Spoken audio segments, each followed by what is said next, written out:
जय हिंद everyone and welcome to Doon officers academy. बेटा हम लोग क्या कर रहे थे, हम लोग the making of national movement कर रहे थे एंड नेशनल मूवमेंट के अंदर हमने कहाँ तक कंप्लीट कर दिया था। We have completed till Kheda Satyagraha. हमने क्या देखा था प्रीवियस वीडियोस के अंदर हमने ये देखा था कि कैसे कैसे महात्मा गांधी इंडिया आते हैं और इंडिया आने के बाद कैसे वो एक साल ऑलमोस्ट इंडिया का पूरा इंडिया घूमते हैं। उनके जो पॉलिटिकल मेंटर थे जिनका नाम था गोपाल कृष्ण गोखले, उनके बोलने पर महात्मा गांधी पूरा इंडिया घूमे और फिर उसके बाद उन्होंने सबसे पहले सत्याग्रह इंडिया के अंदर जो शुरू किया था उसका नाम था चंपारण सत्याग्रह, ठीक है ना, जो कि 1917 में उन्होंने शुरू किया था। फिर चंपारण के बाद 1918 में उन्होंने इंडिया के अंदर दो सत्याग्रह को यहाँ पे स्टार्ट किया, यहाँ पे लॉन्च किया था। एक का नाम था बेटा अहमदाबाद सत्याग्रह और एक था आपका खेड़ा सत्याग्रह। तो क्या क्या हुआ था इनके अंदर मैंने आपको प्रीवियस वीडियोस के अंदर पूरा कंप्लीटली एक्सप्लेन कर दिया था। आज हम खेड़ा सत्याग्रह के आगे देखेंगे। खेड़ा सत्याग्रह की डेट जो मैंने आपको बताई थी, खेड़ा सत्याग्रह का हमने क्या देखा था कि 1918 में आपका अहमदाबाद सत्याग्रह भी हुआ था और आपका खेड़ा सत्याग्रह भी हुआ था। इसके साथ साथ मैंने आपको ये भी पिछली वीडियो में बताया था कि 1914 से लेकर के 1918 का ये वो टाइम पीरियड है कि जब आपका फर्स्ट वर्ल्ड वॉर चल रहा है यूरोप के अंदर। तो ये आपका फर्स्ट वर्ल्ड वॉर का टाइम है, ठीक है, ये आपका फर्स्ट वर्ल्ड वॉर का टाइम है। अब होता क्या है, देखिए बेटा, होता ये है कि जब आपका फर्स्ट वर्ल्ड वॉर चल रहा था 1914 से 1918 के बीच में, इस टाइम पे जो आपके वीकेंड से ब्रिटिशर्स थे या आपके ब्रिटेन जो था, मतलब ब्रिटेन को यूथ चाहिए थे इंडिया से, राइट, इंडिया से उनको और अपनी आर्मी के लिए लोग चाहिए थे, यूथ चाहिए थे। तो इसी वजह से जो आपके ब्रिटिशर्स थे उन्होंने क्या किया, उन्होंने इंडियन से क्या बोला कि भाई आप हमको, मतलब महात्मा गांधी से बोला और जो इंडियन नेशनल कांग्रेस जो हमारी पार्टी थी उनसे बोला कि आप हमको अपने क्या दो, लोग दो, अपने यूथ दो हमारी आर्मी के लिए, और इसके बदले में हम क्या करेंगे, जब फर्स्ट वर्ल्ड वॉर के बाद, जब फर्स्ट वर्ल्ड वॉर ओवर हो जाएगा तो उसके बाद हम तुम्हारे लिए कुछ, तुम्हें क्या देंगे बेटा, राइट्स देंगे, राइट, हम तुम्हारे लिए कुछ कॉन्स्टिट्यूशनल रिफॉर्म्स लेकर के एक हम लोग यहाँ पे आएंगे। तो होता क्या है कि जब आपका 1918 आ जाता है, फर्स्ट वर्ल्ड वॉर खत्म हो जाता है, तो फर्स्ट वर्ल्ड वॉर के खत्म होने के बाद जो ब्रिटिशर्स थे, जो हमसे वीकेंड से प्रॉमिस किए थे, जो वादे किए थे, उन्होंने बिल्कुल भी उस वादे के ऊपर खरे नहीं उतरे। तो उन्होंने जो भी राइट्स हमको वहां पे देने की बात की थी उसको देने के लिए उन्होंने साफ साफ क्या कर दिया, इनकार कर दिया, साफ साफ मना कर दिया, ठीक है। आई होप ये पोर्शन सबको समझ में आ रहा होगा। अब जब उन्होंने क्या कर दिया, उस चीजों को देने से, जो हमें राइट्स देने थे, जो रिफॉर्म्स लाने थे, उनको देने से इनकार कर दिया, तो इंडियंस क्या हो गए, इंडियंस को, लोगों को गुस्सा आएगा, ऑफ कोर्स यहाँ पे क्या आएगा, गुस्सा आएगा। और गुस्सा आने के बाद हम लोग जो है, इंडियंस जो है, they came on the streets, they came on the roads, वो सब रोड्स में आना शुरू हो गए। उन्होंने गली कूचों में, मतलब एक वीकेंड से मार्च करनी शुरू कर दी, हम लोग सड़कों में निकल गए। अब जब ब्रिटिशर्स ने ये देखा कि लोग सड़कों में आ चुके हैं, बहुत बड़ा एजिटेशन हो रहा है, लोग एजिटेट कर रहे हैं, तो इसी वजह से क्या हुआ, 1919 जब आपका आता है तो 1919 में ब्रिटिशर्स यहाँ पे क्या लेकर के आते हैं, ब्रिटिशर्स एक एक्ट लेकर के आते हैं जिसका नाम था रॉलेट एक्ट। मतलब यहाँ पे ये बोला जाता है हमें कुछ कॉन्स्टिट्यूशनल रिफॉर्म्स या हमें को जो है राइट्स जो है उनको देने के बजाय उन्होंने हमको क्या दिया, उन्होंने हमको रॉलेट एक्ट दिया। अब ये रॉलेट एक्ट क्या था, देखो मेरा रॉलेट एक्ट ये था। देखिए मेनली रॉलेट एक्ट को इंडिया में क्यों लाया गया था, क्योंकि जैसे हमने देखा कि इंडियंस लोग, जो हम लोग इंडियंस थे, हम रोड्स में आ चुके थे, हम स्ट्रीट्स में आ चुके थे, क्योंकि ब्रिटेन ने जो हमसे, ब्रिटिशर्स ने जो हमसे वादे किए थे कि हम वर्ल्ड वॉर के ओवर होने के बाद इंडियंस के लिए कुछ क्या देंगे, राइट्स देंगे या उनके लिए कुछ कॉन्स्टिट्यूशनल रिफॉर्म्स लेकर के आएंगे, बट वो उसमें वो क्या हो चुके थे, फेल हो चुके थे। और इसी वजह से वो हम लोग इंडियन सड़कों में आ जाते हैं और हमें कर्ब करने के लिए, है ना, जो लोग सड़कों में आ चुके थे, इनको कंट्रोल करने के लिए उन्होंने इंडिया में क्या लेकर के आया, रॉलेट एक्ट लेकर के आया। अब ये रॉलेट एक्ट क्या है इसको देखते हैं। देखिए सबसे पहले हम ये देखते हैं कि रॉलेट एक्ट जो है वो किसके नाम पे पड़ा था। रॉलेट एक्ट आपका किसके, ये आपके नाम पे पड़ा था, sir Sydney Rowlatt. Sir Sydney Rowlatt, sir Sydney Rowlatt एक आपके क्या थे बेटा, पार्लियामेंटेरियन थे। पार्लियामेंटेरियन का मतलब होता है जो वहां के पार्लियामेंट के में कोई होगा, जैसे इंडिया में जो पार्लियामेंटेरियन होता है उसको हम एमपी बोलते हैं, मेंबर ऑफ पार्लियामेंट बोलते हैं, ये आप सबको पता है। तो वैसे ही वहां का जो एक कोई पार्लियामेंटेरियन होगा जिसका नाम था Sydney Rowlatt, sir Sydney Rowlatt उसको बोला जाता है। तो उसके जो है नाम पर ही इस एक्ट को वहां पे पास किया गया था, जिसका नाम था रॉलेट एक्ट, और इसको इंडिया में लेकर के आए। अब ये रॉलेट एक्ट के अंदर क्या था? इस रॉलेट एक्ट के अंदर ये था बेटा कि किसी भी पर्सन को ब्रिटिशर्स क्या कर सकते थे, ध्यान से सुनिएगा मेरी बात, ब्रिटिशर्स क्या करते थे, ब्रिटिशर्स के पास ये राइट आ चुका था कि वो किसी भी इंडियन पर्सन को क्या कर सकते थे, मैक्सिमम की बात कर रहा हूं, it is not minimum, it is maximum किसी इंडियन पर्सन को ज्यादा से ज्यादा मतलब कितने साल के लिए वो जेल में डाल सकते थे, 2 साल के लिए ज्यादा से ज्यादा जेल में डाल सकते थे, और वो भी बेटा विदाउट ट्रायल। मैक्सिमम डाल सकते थे 2 साल के लिए विदाउट ट्रायल, बिना किसी जो है ट्रायल के, बिना किसी मुकदमे के किसी भी इंडियन पर्सन को, किसी भी इंडियन को जेल में डाल सकते थे। वैसे होता क्या, होता यह है बेटा कि अगर जैसे आज के अगर हम इंडियन कॉन्स्टिट्यूशन देखें तो आज का क्या बोलता है, आज का जो रूल है, आज का जो लॉ है वो क्या बोलता है? आज का लॉ ये बोलता है अगर कोई आपकी अरेस्टिंग एजेंसी है, अरेस्टिंग एजेंसी मतलब जिसके पास जो अरेस्ट करने की पावर है, जैसे वी कैन से पुलिस, तो पुलिस क्या कर सकती है, अगर पुलिस ने किसी बंदे को अरेस्ट किया, लेकिन अरेस्ट करने के 24 घंटे के अंदर अंदर, 24 आवर्स के अंदर अंदर उस बंदे को, उस पर्सन को नियर बाई कोर्ट के आगे पेश करना पड़ेगा पुलिस को। अगर पुलिस उसको नियर बाई कोर्ट के आगे पेश नहीं कर पाई तो वो बंदा क्या कर सकता है, पुलिस के अगेंस्ट केस कर सकता है, वो सीधे सुप्रीम कोर्ट भी जा सकता है।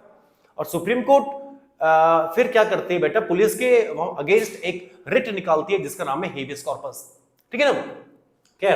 तो ये आपका एक क्या है रूल है कि अगर कोई अरेस्टिंग एजेंसी किसी बंदे को अरेस्ट करती है तो 24 घंटे के अंदर अंदर उस बंदे को क्या करना पड़ता है, नियर बाई कोर्ट के आगे पेश करना पड़ता है।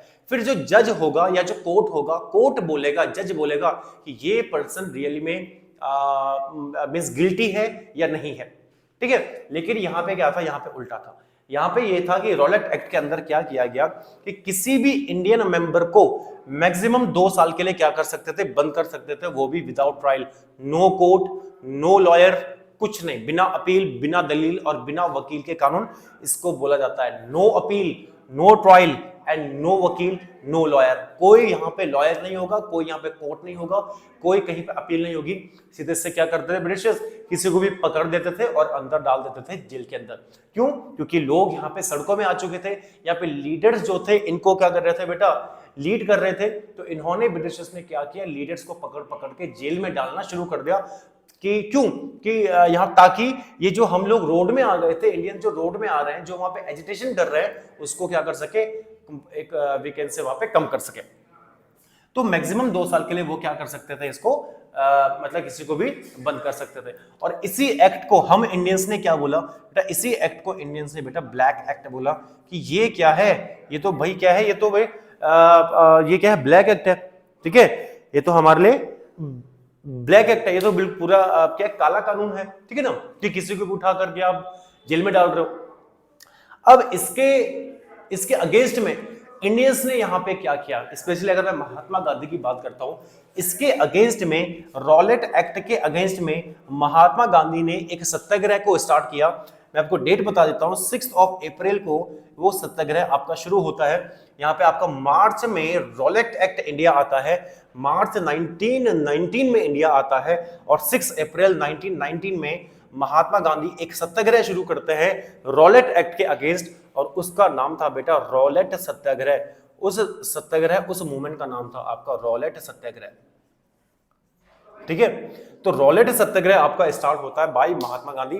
तो महात्मा गांधी बेटा यहाँ पे रॉलेट सत्याग्रह को स्टार्ट करता है। आई होप ये पोर्शन आपको सबको समझ में आ रहा होगा, ठीक है। अब रॉलेट सत्याग्रह के अंदर आपका क्या होता है, 6 अप्रैल को महात्मा गांधी लोगों को क्या बोलते हैं कि गो ऑन स्ट्राइक। तो पूरा देश आपका यहाँ पे स्ट्राइक में चले जाता है। बाहर रोड में तो हम लोग पहले से आ चुके थे, लोग आपके स्ट्राइक में चले जाते हैं, हड़ताल होती है पूरे एक यहाँ पे कंट्री के अंदर, ठीक है ना। तो ये सारी चीजें यहाँ पे होने लग गई। इसी के 4 दिन बाद क्या होता है, मैं इसको रफ कर दे रहा हूं। 6 अप्रैल आपको याद रखना है, 6 अप्रैल को महात्मा गांधी ने रॉलेट सत्याग्रह को शुरू किया था। अब 6 अप्रैल के 4 दिन बाद अगर हम बात करेंगे तो बेटा 4 दिन बाद क्या हो रहा है आपका 10th ऑफ अप्रैल। तो 10th ऑफ अप्रैल को क्या होता है देखिए, ठीक है, 4 दिन बाद ही आपका क्या होता है, देखो ध्यान सुनेंगे मेरी बात। 4 दिन बाद आपका 10th ऑफ अप्रैल आता है ना। 10th ऑफ अप्रैल में क्या हो रहा है, 10th ऑफ अप्रैल 1919 के अंदर, 1919 के अंदर, 10 अप्रैल 1919, तो 10 अप्रैल 1919 के अंदर आपका क्या हो रहा है, इसके अंदर मेनली अगर हम अमृतसर चलते हैं, अमृतसर कहां पड़ता है बेटा, बेटा आपका इंडिया के पंजाब में पड़ता है। तो 10 अप्रैल 1919 में क्या हो रहा है, रॉलेट सत्याग्रह आपका स्टार्ट हो चुका है और 10th ऑफ अप्रैल को एक नॉर्मल जुलूस चल रहा है इंडियन लोगों का, कहां पे, अमृतसर के अंदर। तो अमृतसर में एक सिंपल एक नॉर्मल जुलूस चल रहा है, एक वी कैन से नॉर्मल वहां पे प्रोसेशन चल रहा है, बट ब्रिटिशर्स वहां पे क्या करते हैं, ब्रिटिशर्स ने वहां पे क्या किया बेटा, क्लैम्प डाउन करना शुरू कर दिया इंडियंस के ऊपर, उन्होंने वहां पे उनको मार पीटना शुरू कर दिया। इसी वजह से 10 अप्रैल को लोग जो है आपके अमृतसर के वो गुस्सैल हो जाते हैं और उन्होंने क्या करना शुरू कर दिया, ब्रिटिशर्स को वहां पे मतलब जो भी रेलवे स्टेशन, मतलब जो भी ब्रिटिशर्स की वहां पे मतलब चीजें थी, like we can say railway station हो गए या आपके पोस्ट ऑफिसेस हो गए या आपके पुलिस स्टेशन हो गए, वहां पे अटैक करना शुरू कर दिया वहां पे लोगों ने। भाई जब एक इंडियंस का रॉलेट सत्याग्रह के अंदर एक नॉर्मल जुलूस चल रहा है, तो ब्रिटिशर्स ने उनके ऊपर वहां पे क्या कर दिया, अटैक कर दिया, उनको वहां पे मारना पीटना शुरू कर दिया। तो इंडियंस को भी गुस्सा आता है और उन्होंने 10 अप्रैल को क्या कर दिया, ब्रिटिशर्स के पुलिस स्टेशन, पोस्ट ऑफिसर्स या रेलवे स्टेशन, जो भी ऑफिसर्स उनको मिल रहे थे, वहां पे उन्होंने क्या करना शुरू कर दिया, हमला बोलना शुरू कर दिया, वहां पे अटैक करना शुरू कर दिया। तो इतना ज्यादा आपका जब यहाँ पे हो जाता है, आपका वायलेंस हो जाता है, तो होता क्या है कि पंजाब अमृतसर, ये अमृतसर के अंदर जब मतलब वहां पे गवर्नमेंट जो थी, ब्रिटिश गवर्नमेंट, उन्होंने ये देखा कि लोग तो यहाँ पे बहुत ज्यादा वायलेंट हो रहे हैं, तो इसलिए अमृतसर में आपका क्या इंपोज कर देती है वहां पे गवर्नमेंट, वहां पे बेटा मार्शल लॉ को इंपोज कर देती है। ठीक है, मार्शल लॉ को इंपोज कर देती है। अभी मार्शल लॉ क्या है, मार्शल लॉ का मतलब बेटा होता है कि जैसे यहाँ पे आपने सुना होगा, मतलब कर्फ्यू लगता है ना, कि जैसे आपका आर्मी रूल लगता है, तो वहां पे क्या होता है, मार्शल लॉ में क्या होता है कि पूरी पावर जो है आर्मी जो वहां पे कमांडर होता है उसके हाथ में आ जाती है। तो in the same manner Amritsar में जब आपका मार्शल लॉ लगता है तो पूरी पावर वहां पे किसके हाथ में आ जाती है, तो वहां पे जनरल डायर जो था, वहां पे जनरल डायर आप सबको पता है, ठीक है, तो जनरल डायर जो है वहां पे, तो जनरल डायर के हाथ में वहां पे पूरी पावर आ जाती है। ठीक है, अब होता क्या है कि जब आपका मार्शल लॉ लगता है तो वहां पे क्या होता है ना कि हमारे राइट्स जो है वो थोड़ा सा कर्व हो जाता है, काफी कम हो जाता है, कि जैसे हम लोग एक जगह में कहीं पे मतलब असेंबल नहीं हो सकता है। ठीक है, हम लोग कहीं पे किसी एक जगह मतलब हम लोग असेंबल नहीं हो सकते हैं, तो इस टाइप से कुछ जो हमारे राइट्स है उनको कर्व कर लिया जाता है। ठीक है ना, तो वहां पे भी आपका यही था। लेकिन होता क्या है कि 13th ऑफ अप्रैल, अब 13th ऑफ अप्रैल 1919 के अंदर क्या होता है, आप सबको पता है, एक फेमस इंसिडेंट होता है जिसका नाम है बेटा जलियांवाला बाग, जलियांवाला बाग इंसिडेंट। ये आप सबको पता है, जलियांवाला बाग इंसिडेंट होता है। इसके 3 दिन बाद 10th ऑफ अप्रैल के अगर आप 3 दिन बाद चलेंगे, 13th ऑफ अप्रैल 1919 में जलियांवाला बाग इंसिडेंट होता है। होता क्यों है यहाँ पे, आपका मेनली होता कैसा है, देखिए होता क्या है, अब मैंने जैसे बताया कि मार्शल लॉ को इंपोज कर दिया गया है अमृतसर के अंदर, और पावर वहां पे किसके हाथ में आ चुकी है, जनरल डायर के हाथ में पावर आ चुकी है।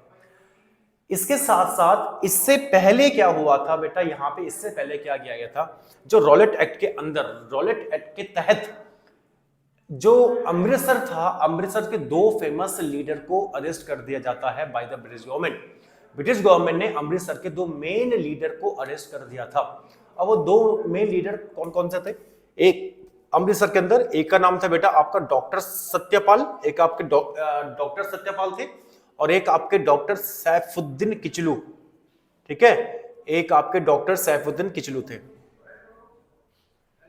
ठीक है, तो ये 2 वहां पे क्या थे बेटा, लीडर से, काफी फेमस लीडर हुआ करते थे अमृतसर के अंदर, doctor Satyapal and doctor Saifuddin Kitchlu.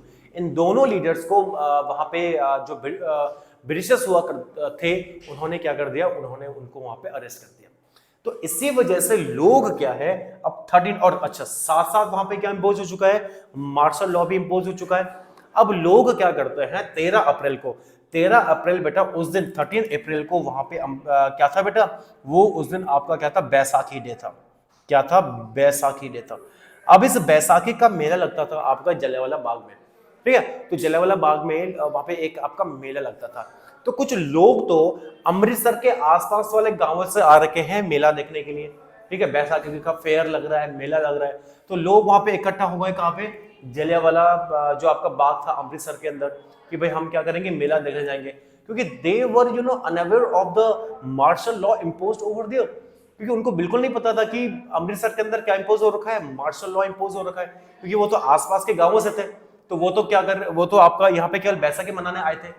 ज्यादातर भीड़ जो वहां पे थी जलियांवाला बाग के अंदर, ज्यादातर भीड़ क्यों थी, वो वहां पे एक पीसफुल गैदरिंग की थी। सब लोग वहां पे आए थे और पीसफुल तरीके से बैठे हुए थे और ये कह रहे थे कि हमारे दोनों लीडर को छोड़ो और जो यहाँ पे रॉलेट एक्ट आपने इंपोज किया हुआ है इसको क्या करो, वापस लो।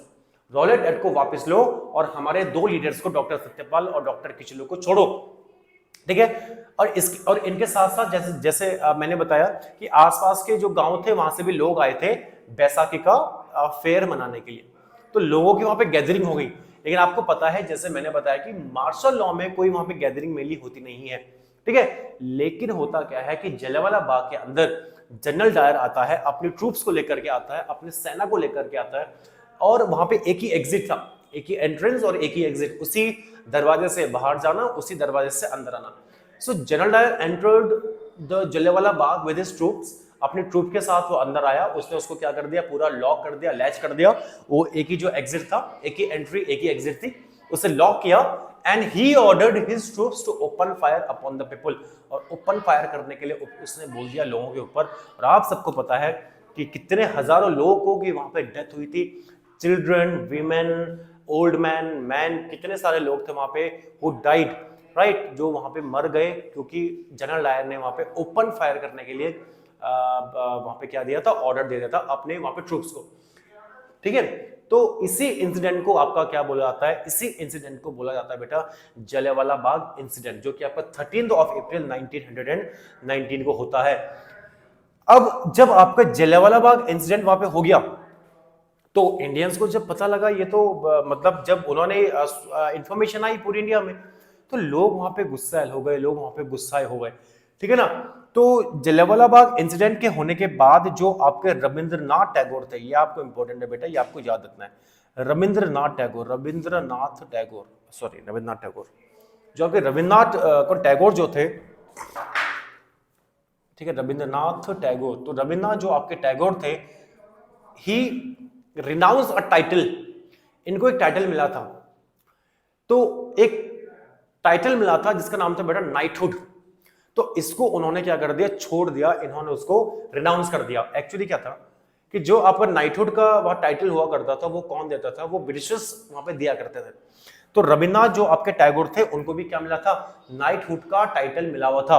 तो रविन्द्रनाथ जो आपके टैगोर थे, उनको क्या मिला था, जो है नाइटहुड, ठीक है, नाइटहुड का टाइटल मिला हुआ था, समझे मेरी बात। तो उनको भी क्या मिला था, वहां पे नाइटहुड का टाइटल मिला था। लेकिन जैसे ही जलियांवाला बाग इंसिडेंट होता है, Rabindranath Tagore renounce the title of knighthood, उन्होंने जो है अपने क्या नाइटहुड के टाइटल को छोड़ दिया और ब्रिटिशर्स को ये बोला, एक और तो आप हमारे साथ ये कर रहे हो जो जलियांवाला बाग के अंदर हुआ, और एक और मैं आपका टाइटल अपने पास कैसे रख सकता हूं। इसी वजह से उन्होंने क्या कर दिया, छोड़ दिया, नाइटहुड का टाइटल को छोड़ दिया। ये इंपॉर्टेंट है। इसी के साथ साथ शंकरन नायर का भी नाम यहाँ पे इंपॉर्टेंट आता है। शंकरन नायर, आपके एक शंकरन नायर थे, शंकरन नायर, बेटा शंकरन, ये नायर कौन थे एक्चुअली, शंकरन नायर जो थे, तो शंकरन नायर जो थे ये जो उस टाइम मतलब वाइसराय जो होता था, तो उसकी एक एग्जीक्यूटिव काउंसिल होती थी, है ना, वाइसराय की एग्जीक्यूटिव काउंसिल होती थी। तो शंकरन जो नायर थे वो वाइसराय की एग्जीक्यूटिव क्या काउंसिल के क्या थे, मेंबर थे, ठीक है। तो इन्होंने भी क्या किया, जैसे जलियांवाला बाग इंसिडेंट होता है, इन्होंने उस टाइम पे जो क्या थे, वाइसराय थे, तो वहां पे क्या किया इन्होंने, वाइसराय के एग्जीक्यूटिव जो काउंसिल थी वहां से इन्होंने रिजाइन दे दिया और उस पद को, उस पोस्ट को उन्होंने छोड़ दिया। तो शंकरन नायर रिजाइंड हुए थे, कहां पे थे आपके, ये वाइसराय की जो आपके एग्जीक्यूटिव काउंसिल थी, तो क्या लिखेंगे, है वाइसरायज एग्जीक्यूटिव काउंसिल। तो वाइसरॉय की जो एग्जीक्यूटिव क्या थी, काउंसिल थी, इन्होंने भी वहां से क्या कर दिया बेटा, रिजाइन कर दिया। ये आपको याद रखना है, वेरी इंपॉर्टेंट, कि जलियांवाला बाग हुआ।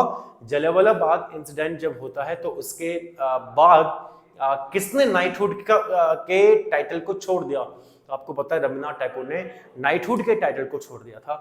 एंड शंकरन नायर जो थे उन्होंने क्या कर दिया था, वाइसरॉय एग्जीक्यूटिव काउंसिल से रिजाइन दे दिया था। तो ये आपका था जलियांवाला बाग, और इस टाइप से आपका जलियांवाला बाग चला। तो आई होप बेटा ये पोर्शन आपको सबको समझ में आया होगा। 13 अप्रैल 1919 का ये है। तो आई होप ये पोर्शन आपको सबको समझ में आया होगा। ठीक है, तो आप लोग इसकी स्क्रीनशॉट भी ले सकते हैं, you can take the screenshot of this. Okay, तो आज हम इतना करेंगे, मिलते हैं न्यू वीडियो के साथ। इसके बाद हम देखेंगे कि न्यू वीडियो के अंदर क्या होता है, कि इसके बाद हम बेटा खिलाफत मूवमेंट को भी देखेंगे। इसके बाद हम खिलाफत मूवमेंट आएगा, फिर हम नॉन कॉपरेशन मूवमेंट को भी देखेंगे, फिर उसके बाद हम ऐसे ही आगे बढ़ते रहेंगे इंडियन हिस्ट्री के अंदर। आई होप आज का जो टॉपिक था आपको समझ में आया होगा। आज हम इतना करने वाले हैं, एक मिलते हैं बेटा न्यू वीडियो के साथ एक न्यू टॉपिक के अंदर। Till then take care, bye bye and Jai Hind.